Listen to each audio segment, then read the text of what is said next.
Non, mais quand c'est sous terre, il y a des Certes, travaux. mais les autres sont malins. Il y a des travaux. Les autres sont malins. Attention. Ils sont malins. Là, on a cité L'Europe qui, Heidegger. vers laquelle on a vu le teint, ça semble que. Comment dire. Poutine qui a dit à Elle a Netanyahou, passé une mauvaise nuit, c'est ça? allez, pour la forme, vas-y, allume-les là. Voilà, mais c'est Poutine qui donne le. Ah, d'accord. Volume micro. Volume micro. Test. Avec Weiner. Donc si Iranien ne fait pas dans la dentelle, là. Oui, exactement. Bravo. C'est ça Exactement. la leçon du jour. Il va un peu de seconde. Oui. Boker Tov. Ami du jour, bonjour.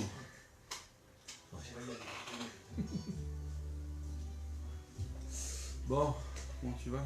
Bon, très cher, merci. Ça va? Oh, jolies lunettes.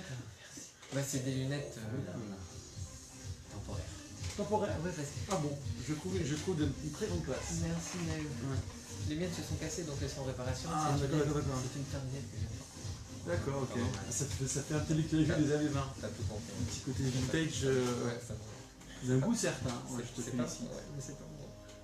C'est pas ton. Ah non, c'est pas ta cale. C'est pas grave. C'est vraiment.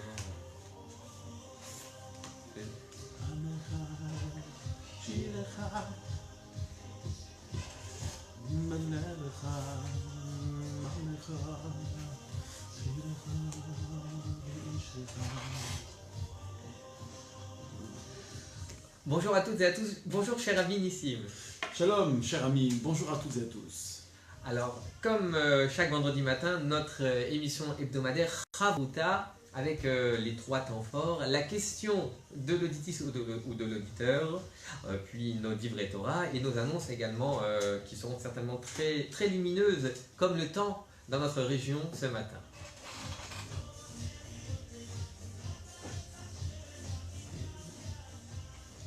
Sans plus attendre, l'illustre main innocente de mon cher et vénéré collègue le rabbin Amir Knafo va tirer la question du jour, juste après ceci.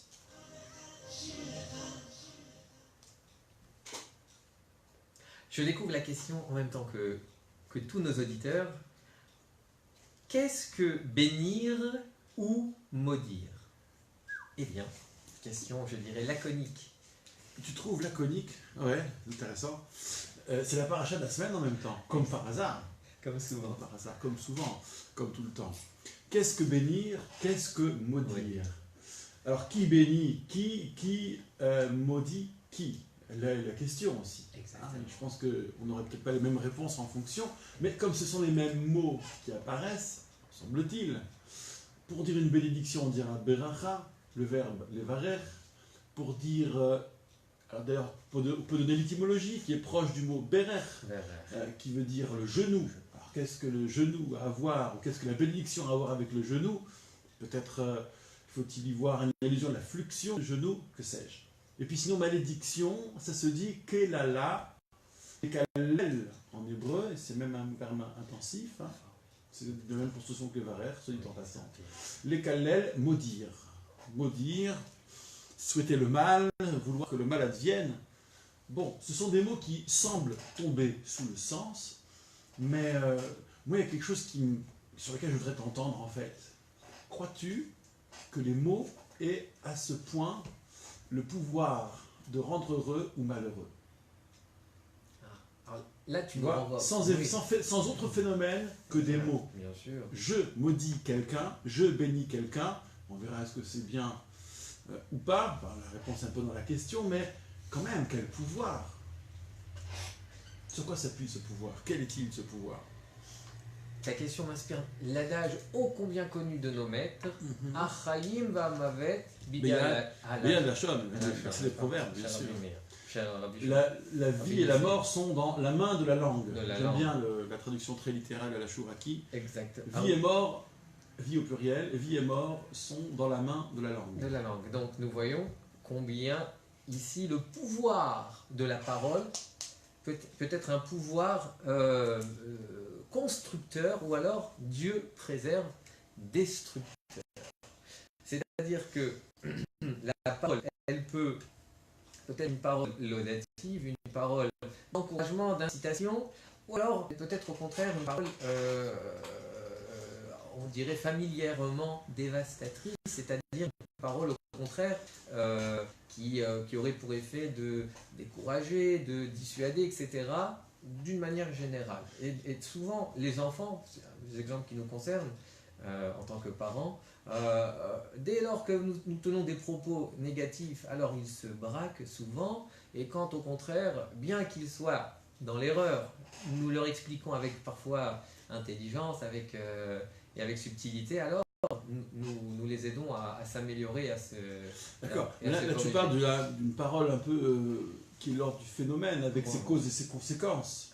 Je peux renforcer quelqu'un, lui donner de la force, je peux le démoraliser, je peux asseoir sa réputation et faire sa propagande, mais je peux aussi la démolir, je peux médire, je peux calomnier, enfin techniquement je le peux. Et là on voit bien la cause et la conséquence, même si on sait bien à quel point des paroles négatives nous échappent parfois et on ignore l'ampleur des conséquences. Mais à la vérité, on sait qu'elles s'enchaînent à des causes que nous pouvons identifier. Mais quand il s'agit de bénir et de maudire, qu'est-ce qu'on embarque dans cette parole? Là, je parle d'homme à homme, disons. Hein, je ne dis pas quand Dieu bénit, quand Dieu maudit. Cette toute-puissance, elle n'est pas négociable au fond. Intellectuellement, elle n'est pas négociable. Donc, Et on la la possède question ne pas. se pose pas. Mais quand nous maudissons quelqu'un, nous bénissons quelqu'un, mais qui on embarque à la fin? C'est Dieu qu'on embarque et qui va agir sur ordre parce qu'on a béni quelqu'un, maudit quelqu'un? Ah, très bonne Que je question. précise ma question. Bien C'est sûr, pas seulement bien sûr. la question de la toute-puissance, Naturellement. mais de l'instrumentalisation de la toute-puissance. Exact. Et il faut répondre ici que dans l'idée de bénédiction et de malédiction, il y a plusieurs choses.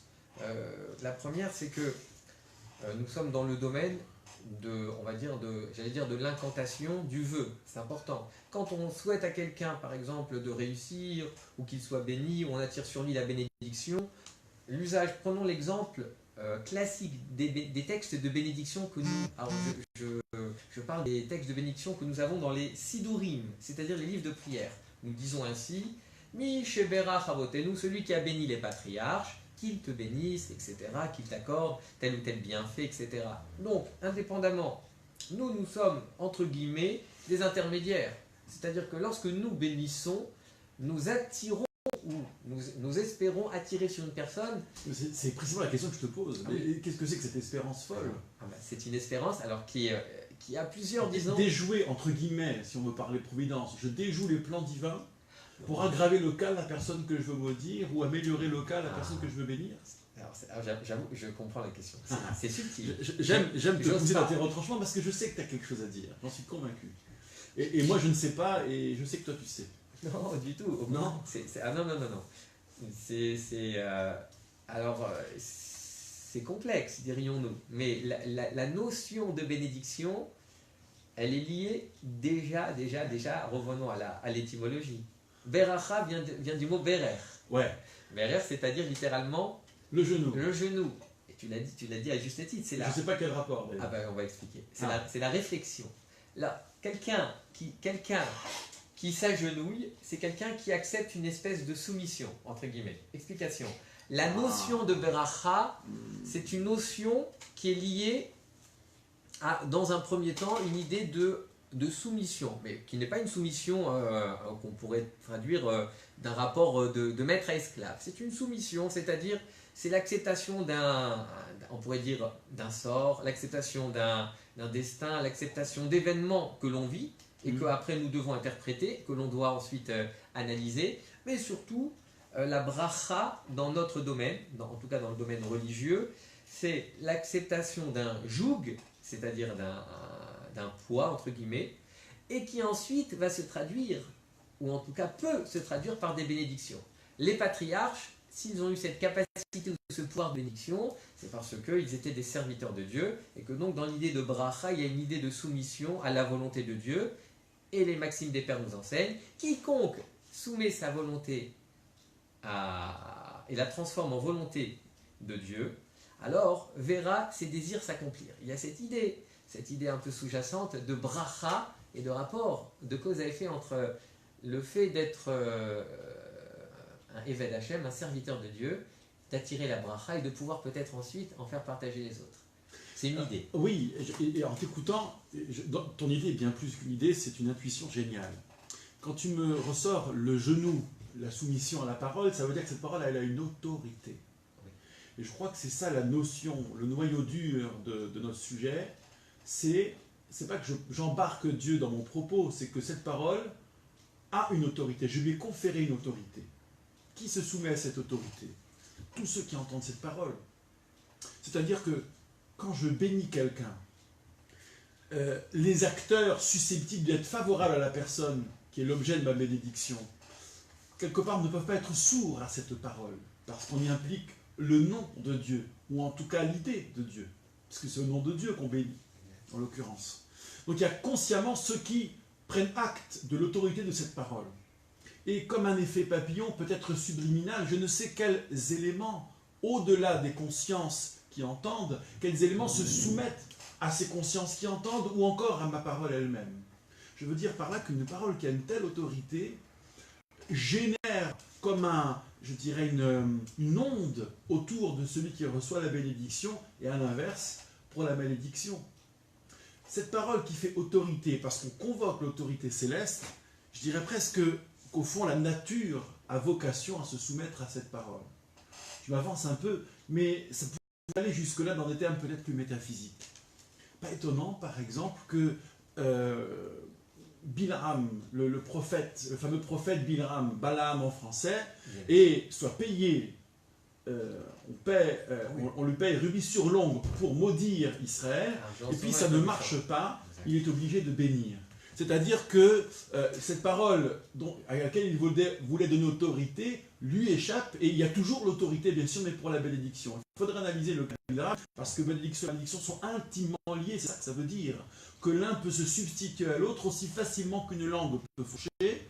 Alors là, celle de Balaam a fourché à dessein, mais ce qui est intimement les deux, me semble que c'est la notion d'autorité. Lorsque, on l'a lu il n'y a pas très longtemps, un homme est blasphémateur, c'est un cas de la Torah, c'est un récit plus exactement plutôt qu'un cas, le Mekalel, Moïse ne sait pas quoi faire. Qu'est-ce qu'on fait avec ce Mekalel, celui qui littéralement maudit le nom de Dieu? Blasphémateur c'est trop court, mais la formule biblique est plus précise. C'est-à-dire qu'il oppose autorité à autorité, il retourne l'autorité contre elle-même, et ça Moïse ne savait pas faire. Il ne comprend pas, tiens, qu'est-ce qu'on fait avec ce bonhomme? Et arrive le premier cas en fait de peine de mort, celui qu'on n'attendait plus d'ailleurs, qui semble surgir de nulle part, et qu'il faudrait analyser. Il est tout à fait exceptionnel, mais voilà, il y a ce doute, mais enfin, autorité contre autorité, qu'est-ce qu'on peut faire?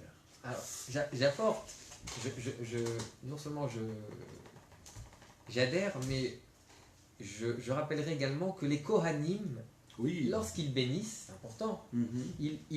ils bénissent au nom de Kadosh Baruch, c'est-à-dire qu'ils ont conscience qu'il y a une autorité suprême et que c'est au nom de cette autorité qu'ils vont attirer la bracha, comme il est dit, Kote Baruchet ben Israël amor lahem, ainsi vous bénirez les enfants d'Israël, et après il est dit Vesamouet Shemi al ben Israël vaniavarechem. Je classerai les Samouet Shemi, ils placeront mon nom au sein ou parmi les enfants d'Israël, c'est-à-dire qu'ils vont invoquer, attirer, convoqué à Kadosh Baruch Hu, entre guillemets, comme Moshe Rabbeinu quand il se présentait au pied de la tente d'assignation, ben Israël, dès lors qu'on place Hachem au centre, c'est l'idée aussi de Beracha, donc d'inflexion, entre guillemets, Va'ani avarechem, alors, dit la fin du verset, je les bénirai, comme si Dieu était lié par cette bénédiction, en tout cas par, entre guillemets, ce contrat moral qui relie les Kohanim au peuple juif, par l'intermédiaire, bien sûr, du Maître Dieu. Magnifique. Alors, la synthèse, il me semble qu'elle ne saurait être mieux contenue que dans ce verset du Deutéronome, Voix, moi, je donne à vous, devant vous, aujourd'hui, bénédiction et malédiction. Alors, c'est pas seulement subir la bénédiction ou la malédiction, mais c'est entrer dans l'autorité positive, ou l'autorité à des fins positives, ou l'autorité à des fins négatives. C'est une manière de dire que notre pouvoir est considérable quant à construire, quant à détruire. Et On sait bien que c'est là que se joue le véritable sens éthique, je dirais presque. Là, je m'avance aussi, le libre arbitre, c'est quand il y a le pouvoir d'un côté et le pouvoir de l'autre et qu'on choisit le pouvoir que l'on va utiliser, qu'on a le pouvoir du pouvoir. Et c'est là qu'on voit les hommes, c'est là qu'on voit qui nous sommes. Noten, Bifnechem, Hayom, c'est devant vous que je le place. Regarde bien, effectivement. Première pause musicale, le choix du rabbin Knafo, tout en rythme et en gaieté, les Benjamin Amar, c'est parti. Avancez au chat. Je me suis planté. Oui, parce que j'ai trouvé une version. Il n'y a pas de version sur YouTube. Ouais, on va comprendre. Donc, du coup, comme c'est bientôt Yom Shalayim. Bah oui, exactement. Dimanche. C'est dimanche prochain. Ou dimanche, je sais plus. C'est très bien. Ah, parfait. Un bonheur.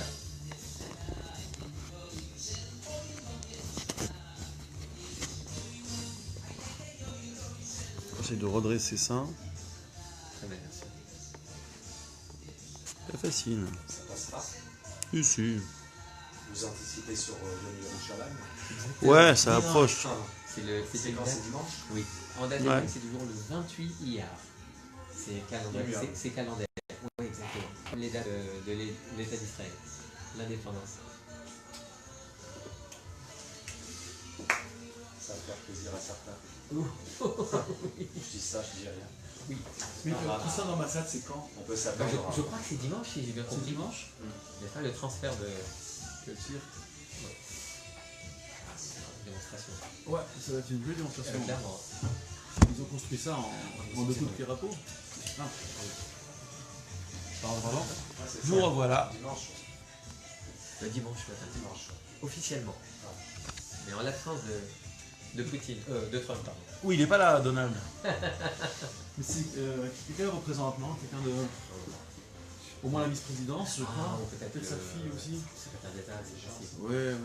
Je sais plus. Donc, le Foreign Office, comme ils appellent. Ryan Office. Foreign Office. Hein. Comme ils disent. Je vois que tu es un fin connaisseur des institutions américaines. Bon. Oui, mais c'est pour C'est pas mal, ça donne bien. Hein. Oui, dis-moi. Shavuot. Ah oui, merci. Déjà pour dernier jour. Alors, dernier Voilà, jour. une fois. Ouais. Vas-y, dis-moi, comment t'as envie? Non, moi, Tu vas en faire un truc. On fait où? Deux fois. Oui, je vois, ouais, plaisir, ouais. Ah, fais-moi plaisir. Ouais, bien sûr. Et on fait ça. Alors, quel thème on fait où? Quel est ton envie? Faut qu'on le choisisse maintenant, parce que j'arrive à faire la communication, mais bien sûr. On n'a jamais vraiment traité, sincèrement, les Yu-Gi-Oh! Vraiment. C'est compliqué. Cette année. Non, mais. Non, mais rappelez, Ouais. non, de rappeler Shitara Bam, par exemple. Non, c'est les états. D'accord. Non, bah, ouais. Non.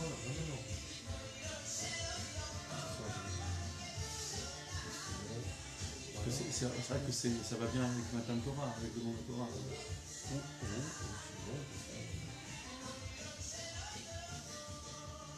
Voilà, on peut faire ça au Mara. Pas Gemara. Shabbat d'Afterfé. Péchet, ouais. Parfait.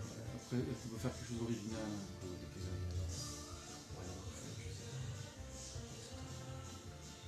Non, mais ça va être sympa à deux voix, la Gemara à deux voix. Ouais, comme on a fait pour machin, Ravuta en live. Moi, je creuserai les commentaires là-dessus. Il y a plein de choses. Je sais. Plein de choses. T'as de la littérature chassidique, t'as du Maharal, t'as Lévinas, t'as plein de choses. Oui. Ce fameux Tosfot qui est de la pierre angulaire, quand même. Et même, oui, tu as raison, mais même par rapport à Allez, viens là. Malachi, etc. J'ai très envie d'étudier avec toi, ouais, de le faire. Grand plaisir. En mettant l'accent plus sur en quoi les anges interfèrent, etc. Ah, c'est un petit peu avant ça. Oui, Ouais, c'est autre chose. mais ça peut être intéressant. Je te parle à part que Guigui. Oui, bien sûr. On prend ce petit quétin, ce petit passage, encore Mikan Moda Rabba Loraita, etc. Bon, alors je prépare le support. Maintenant, avec plaisir de Simcha. C'est quoi le timing? Bon, ça on va voir, ça c'est facile. La fin de Yom Tov, moins une heure, quoi, moins une heure et demie. De Seyda également, ok. C'est ça? Oui, Chavatia. Allez. La fête sort à moins 10. À quelle heure? À 9h10 ça sort? 10h. Donc, non pas les Binyamin Amar, chanson d'Abraham Rin, mais un autre titre, Yerushalayim, Orosh El Olam, Jérusalem, lumière du monde, puisque c'est Yom Yerushalayim ce dimanche, il nous fallait ce magistral clin d'œil. Merci, cher ami. Sans plus attendre, nous t'écoutons pour ton Dvar Torah de la semaine. Après, avant le jingle, on y va. Après ce petit clin d'œil et le rappel de la fréquence de nos ondes, les 100.fm, le jingle de notre cher Frédéric, avant les traditionnels sermons Dvar Torah.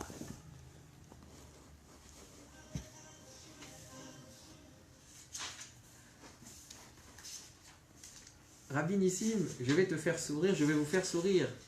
Chers auditeurs, cher Frédéric, nous avons été gâtés cette semaine car il y a eu de nombreux jours fériés. Donc c'était, certains diront des ponts, certains ont même, pour certains élèves de certains collèges ou lycées, ils n'ont pas eu cours de la semaine, m'a-t-on soufflé. Eh bien alors c'est pourquoi moi j'aimerais rester dans cette ambiance, je dirais, de repos, en parlant du repos de la terre, tout simplement, au début de notre paracha, la paracha Behar. Behar, comme son nom l'indique, sur la montagne du Sinaï, l'Éternel enseigne les lois relatives à la jachère, à la Shemitah. Et nous savons que ce sont des lois qui ont été enseignées au même titre que les lois, que tous les autres commandements. Et Rashi met l'accent sur la nécessité de rappeler que toutes les lois à venir, c'est-à-dire qui s'appliqueront après l'installation en terre d'Israël, l'ont été, c'est-à-dire ont été enseignées avant, c'est-à-dire avant leur entrée sur le mont Sinaï. Et c'est également pour rappeler de manière tout à fait implicite la notion et la dimension divine, et donc un peu également liée à ce que l'on appelle la révélation des commandements. C'est-à-dire que les commandements ne sont pas entre guillemets créés ou forgés au gré des événements, mais que les commandements ont précédé naturellement leur mise en pratique, c'est-à-dire le moment où ils le seront appliqués. Et ça c'est important parce que cela rappelle ce que nous appelons dans la tradition juive la thématique de la révélation, c'est-à-dire d'une certaine manière de la préscience des choses. Les commandements ont été donnés avant même d'avoir été appliqués, avant même que l'opportunité de les appliquer se présente. C'est pourquoi la Torah rappelle que Moïse a reçu ses commandements particuliers sur le mont Sinaï, c'est-à-dire au moment où il était au Sinaï, mais pour rappeler qu'ils ont été enseignés au même titre que les autres, les 612 autres commandements au pied du mont Sinaï. Or ce commandement-là, il a une importance particulière, car il est lié, j'allais dire, à l'intimité de la terre d'Israël, la terre au niveau religieux et spirituel. Pourquoi ? Parce que Dieu va exiger du peuple de laisser la terre se ressourcer, se régénérer durant l'année de Shemitah, c'est-à-dire l'année de repos. Shemitah, qui est un mot que nous retrouvons dans un domaine particulier.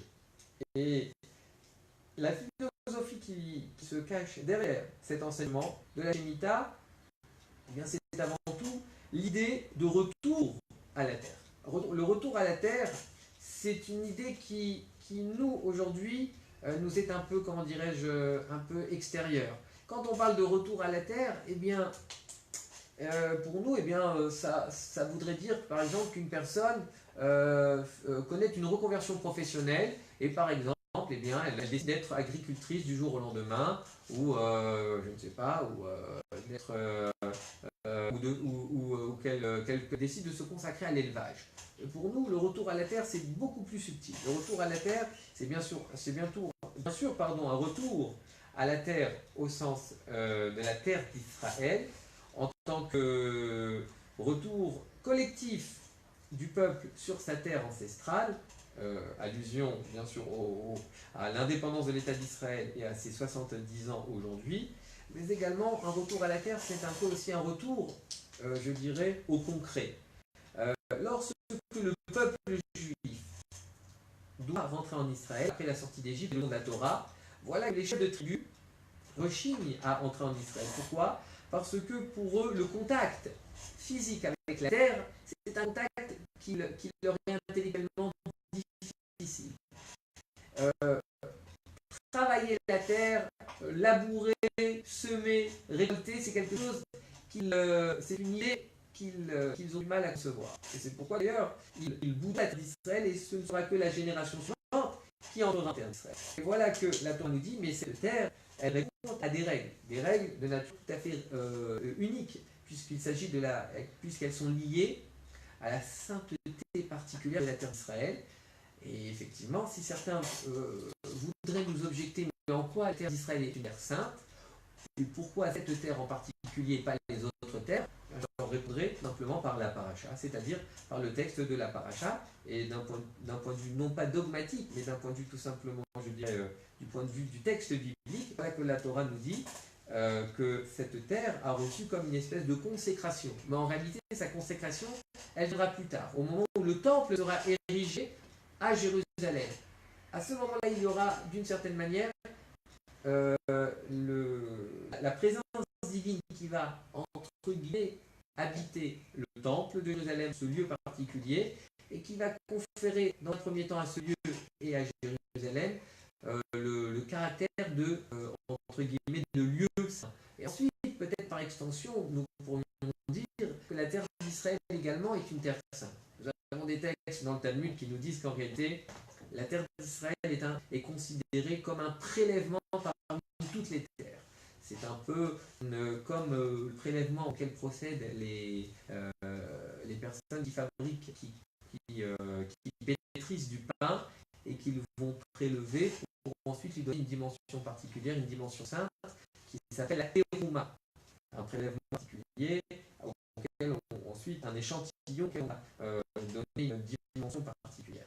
Mais la terre d'Israël également répond à un certain nombre de règles qui, d'une certaine manière, ne s'observeront pas en pratique et en histoire les autres, j'allais dire, les autres étendues, les autres terres ou territoires du monde.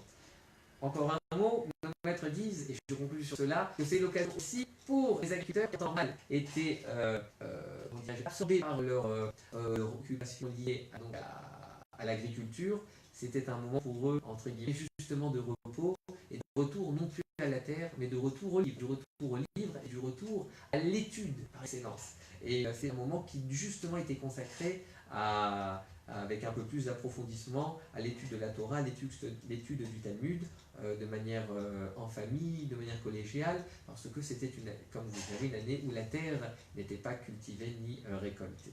Et donc, c'est peut-être également une leçon pour nous, et de là peut-être ces fameuses années sabbatiques que nous retrouvons aujourd'hui dans le domaine du code du travail et parfois dans les dimensions, n'est-ce pas, dans la dimension professionnelle, qui est souvent un temps de réflexion, parfois un temps que s'accorde un employé ou une personne un professionnel, qui va ensuite lui permettre certainement, comme on dit familièrement, de booster d'autant plus et d'autant mieux sa carrière. Pour nous autres rabbins, bien, nous attendrons en rabbinissime peut-être le Olam Haba pour trouver ce temps de repos. Parce que tu te reposes pas Shabbat, tu travailles toi. Effectivement. Je te conseille de cela, cher rabbinissime. Moi, tu m'offres une très transition, je te remercie par cette subtilité rabbinique que d'aucuns pourraient juger avec sévérité. Il y en a une autre subtilité rabbinique, et chers auditeurs et auditrices, qui va, je pense, beaucoup vous plaire, précisément en vous heurtant. Dans la paracha de cette semaine, il y en a deux, dans le couple de paracha de cette semaine, parachiot, il y a un thème qui reviendra par ailleurs, qui est celui du prêt à intérêt. Ne prend pas de lui, de celui qui te demande, ni morsure, ni augment.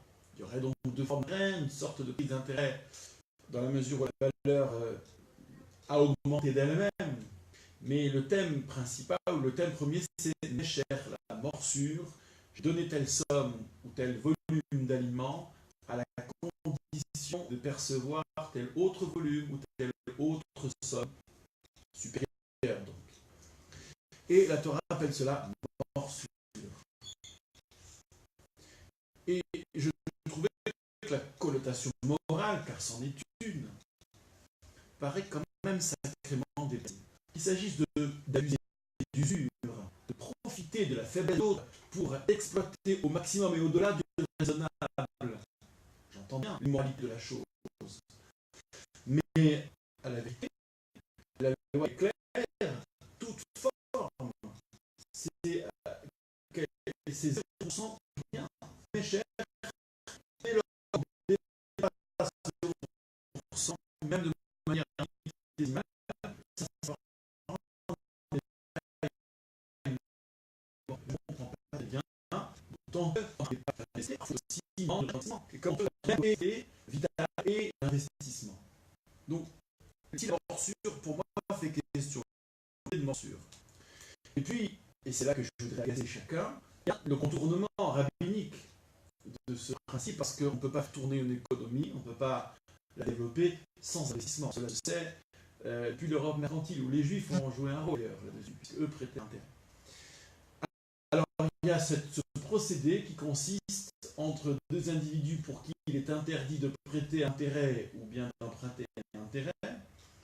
Bon, ça se répartit dans le Talmud d'ailleurs. Mais un contournement qui consiste à dire tu as besoin d'un canapé pour te reposer ce soir, c'est en fait une idée de business. Grâce à ce repos, grâce au confort, à la voiture que tu peux acheter, grâce aux biens de consommation, tu seras plus productif. Donc tu vas dégager par ce bien-être quelque part un bénéfice qui pourrait se quantifier.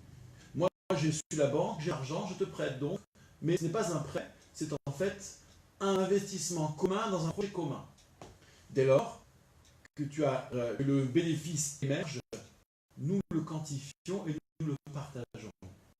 Et ce qui pourrait s'appeler, selon une vue d'esprit initiale, un intérêt, en réalité, selon la vue d'esprit finale, après ce contournement rabbinique, qu'on appelle Heter Iska, permission des affaires, eh bien cet intérêt est en fait un partage de bénéfices. C'est très rusé, c'est très malin, et les rabbins ne sont pas une ruse près. Mais ça fonctionne. Et moi je me demande, mais alors, il faudrait savoir, on dit de Necher, de tout intérêt dans la pensée initiale biblique, que c'est un péché moral, d'accord, c'est une morsure, il y a une connotation morale dans le fait de le dire, et d'un autre côté, on s'arrange avec la morale. Donc, il faudrait résoudre cette contradiction. Pour faire simple, le Talmud donne une définition technique de cet intérêt, il appelle cela, dans des termes très neutres d'ailleurs, Sechar Hamtanat Marot. Ce qu'il y a de négatif, c'est le fait de rémunérer l'argent qui attend. C'est l'argent rendu indisponible. J'ai de l'argent, je le prête, il est pour moi indisponible, je fais rémunérer cette indisponibilité. Bon. Mais il y aurait peut-être, si c'est tout à fait neutre dans les termes du point de vue de celui qui prête, objectivement, c'est ça, cette neutralité, elle semble parler dans des termes d'objectivité. Pour moi, ce n'est que rémunérer un capital rendu indisponible par le prêt. Mais pour l'autre, c'est une toute autre musique. Pour l'autre. Et là, je reviens à mes deux possibilités. Ou bien c'est un besoin, ou bien c'est une envie. Qu'il ait besoin d'un prêt pour éponger, ou bien qu'il ait besoin d'un prêt pour construire des immeubles et ensuite, dans un projet, dans un business plan, les financer par les rentrées, par les ventes ou les loyers et dégager du bénéfice. Mais c'est une toute autre démarche. Qu'est-ce qui est de l'ordre du besoin? Qu'est-ce qui est de l'ordre de l'envie? Et ce n'est pas moralement le même prêt. Eh bien, il semblerait que la Torah ait voulu tenir le prêteur à l'écart de cette réflexion. Elle est parfaitement subjective. Celui qui demande, qui sollicite un prêt, il est peut-être dans le besoin, peut-être dans l'envie, peut-être dans le besoin de l'envie, peut-être dans l'envie du besoin. Bref, il est très difficile de dénouer la chose, et surtout, il est très difficile pour celui qui prête de se faire juge là-dessus. Autrement dit, il n'y a pas dans la demande de prêt d'objectivité, il n'y a que la subjectivité. Certains diront que tous les rapports d'argent relèvent de l'intersubjectivité. Alors, pour Marx, c'est autre chose. L'argent, c'est très... c'est un quantum de travail, mais pour d'autres penseurs, l'argent, c'est l'intersubjectivité. Ce que tu as envie et besoin, envie, c'est toujours le même flou. Eh bien, tu es prêt à accorder une valeur, et moi, je suis prêt à te vendre à une certaine valeur parce que j'ai aussi d'autres besoins, d'autres envies, et tout ça se mêle. La Torah a voulu que celui qui prête soit complètement à l'écart, et du besoin de l'envie de l'autre, et pas se porte en juge pour savoir ce qui est d'un côté ou ce qui est de l'autre. Dès lors, le mot pour sanctionner cela sera la morsure. Parce que si je m'arroge le droit de prendre à l'autre parce qu'il a eu envie ou besoin, en plus de ce qu'il m'a demandé, effectivement, j'empiète sur son territoire. C'est déjà une morsure. J'empiète sur son intégrité d'homme. Il est homme avec ses besoins et ses envies, et moi, je ne vais pas me faire juge de son intimité, savoir est-ce qu'il a vraiment besoin et qu'est-ce que c'est que cette envie. Ce n'est pas mon problème. Si je m'arroge ce droit, alors je le mords. Je touche son intégrité. Je reviens enfin à notre combine rabbinique, Heter Iska. Eh bien, dès lors qu'on a changé totalement l'esprit de la relation, dès lors que nous sommes associés, il n'y a plus de jugement d'un prêteur sur la demande subjective de celui qui sollicite le prêt. Il y a une association à égalité. Et nous sommes tous les deux dans la même subjectivité, ou la même objectivité, comme on voudra. Je préfère dire que nous sommes dans la même subjectivité. Quelle est l'envie, le besoin d'investir sur quelqu'un qui a une idée? Quelle est l'envie, le besoin de solliciter un investissement? Nous sommes tous les deux dans le même règne de la subjectivité. Dès lors, personne ne mord personne. Voilà, chers amis, une certaine idée d'un projet de société biblique qui entend que chacun soit respecté dans ses besoins, dans ses envies, sans que l'on ait à se porter juge, et qu'ainsi la relation d'argent porte la trace à jamais de ce que l'autre doit en toutes circonstances être intègre, sauf être une partie de l'autre avec l'autre. On va faire une deuxième pause musicale, un tout dernier titre de Medatassa qui vient de sortir. Mes gamins dansent dessus comme des forcenés, et c'est un petit clin d'œil. Nous écoutons. En fait, cette question s'est posée avec les gosses mercredi. Dans le chapeau, parce que c'est évident, hein. Ouais. Et c'est eux qui m'ont inspiré la réponse, là, cette tentative de réponse. On l'a répété jusqu'au bout, mais...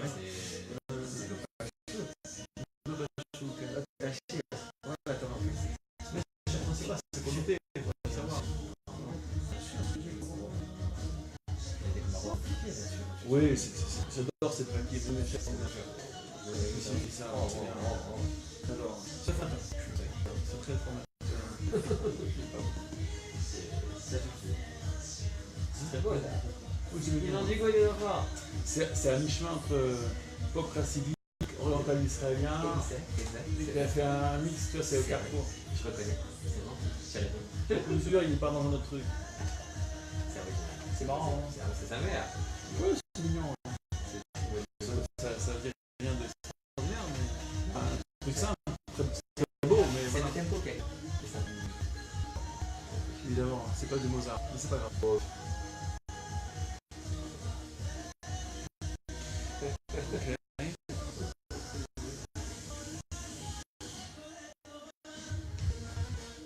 J'espère qu'ils ne vont pas nous entraîner des gars, tu vois.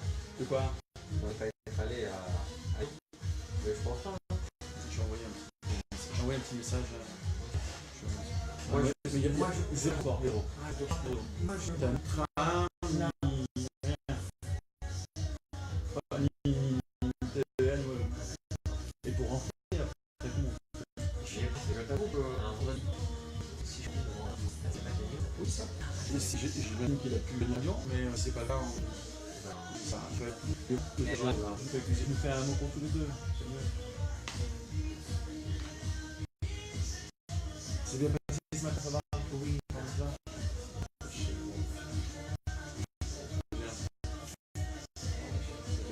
Et on est capable de faire un petit peu.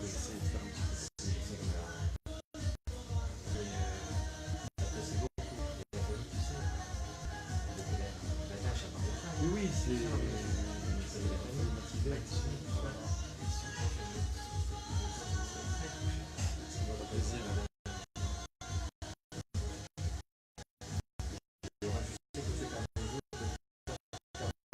Oui, oui, pas de vous, c'est bien.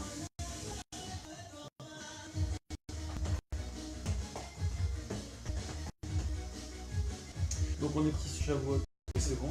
La veillée, tu fais comment toi, quand t'as La veillé? veillée, je t'avoue que j'ai pas encore vu.